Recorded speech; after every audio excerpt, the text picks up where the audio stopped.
In this video, we will show you how to replace your rear wiper blade on this Acura MDX. This will be mounted to your rear lift gate. Let's get into it.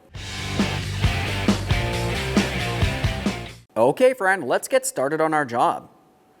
The first thing I'll mention is you want to be extremely careful with this. When you lift it up, you're going to find it has spring pressure trying to pull it towards the window. You want to be extremely careful not to let it slam up against here and cause any damage.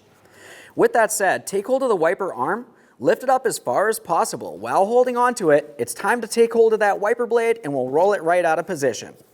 There it is, friend. The next thing we'll do, since our window is dirty, we're going to carefully rest this up against the glass. We'll clean down the window and we can install our brand new wiper blade. With our window glass clean, we can lift up on that wiper arm again. Once again, we're holding onto it so it cannot slam down. The next thing we'll do is pay attention to our brand new wiper blade. You have the center area here, but you should also find that you have two locating tabs. Those small locating tabs should be facing towards where the wiper arm would be located.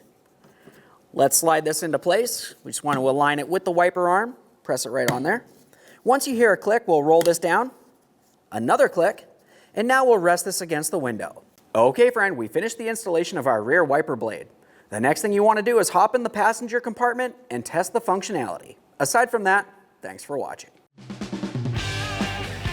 When only the best will do, demand TRQ.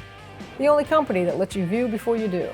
TRQ is committed to offering the highest quality aftermarket auto parts that are engineered for peace of mind.